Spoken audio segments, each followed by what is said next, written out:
இப்போ எல்லாருமே ஒரு 20, 25 ஒரு 30 அந்த ரேஞ்சில் வந்துடுச்சுனாவே அவங்களுக்கு இடுப்பு வலி, கழுத்து வலி இருக்குது அப்படின்றத வராங்க.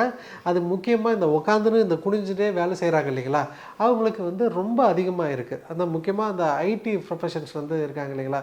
இப்போ என்னோட கிருஷ்ணகிரி பக்கத்தில் வந்து என்னோடய மருத்துவமனை இருக்கிறதுனால நிறைய பெங்களூர் பேஷண்ட்ஸ் வந்து எனக்கு அங்கேருந்து ஐடி சம்மந்தமாக வந்து நிறைய வருவாங்க. அதெல்லாம் நான் வந்து முக்கியமாக ஒரு விஷயம் வந்து உங்கள் கூட பகிர்ந்துக்கணும்னு நினச்சேன். அதனால தான் இந்த இதை சொல்கிறேன். அதெல்லாம் ஒரு 30, 32 மதிக்கத்தகுந்த நபர்.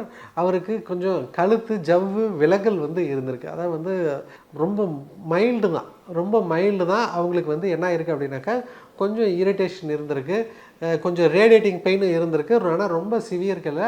அந்த கழுத்து உழையுதுன்னு சொல்லுவாங்க இல்லைங்களா, அந்த மாதிரி கழுத்தை அடிக்கடி இப்படி இப்படி இப்படி இப்படி இப்படி பண்ணிகிட்டே இருப்பார். ஏன்னா உட்காந்து சிஸ்டமில் வந்து வேலை செஞ்சுட்டு குனிஞ்சிட்டே உட்காந்து சிஸ்டமில் வேலை செய்யுது.